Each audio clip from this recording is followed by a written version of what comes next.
সিপির chicken বলগুলো এত বেশি মজা হয় খেতে, যেটা বারবার খেতে ইচ্ছা করে। আর বাসায়ও খুব হেলদি ভাবে বানানো যায় আর খুব মজা করে বানানো যায়। বাসায় যখন মুরগি আনা হয় তখন ব্রেস্টের পিসগুলো আমি এভাবে আলাদা করে রেখে দিই, যাতে করে চিকেন বল বানানো যায়। আমি ব্রেস্টের পিসগুলো ছোট ছোট টুকরা করে নিয়েছি, তারপর একটা বড় পাউরুটি স্লাইস টুকরো টুকরো করে এখানে অ্যাড করে দিচ্ছি।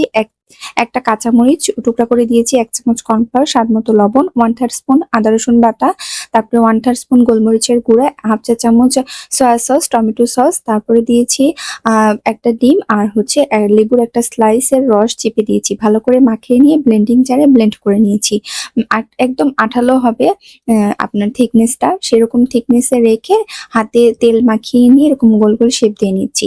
শেপ দেওয়ার পাশাপাশি আমি একটা পাত্রে কিন্তু গরম পানি করতে দিয়েছিলাম। গরম পানি যখন পানিটা যখন গরম হয়ে এসেছে, বলক উঠে এসেছে, তখন আমি বলগুলোকে ছেড়ে দিয়েছি।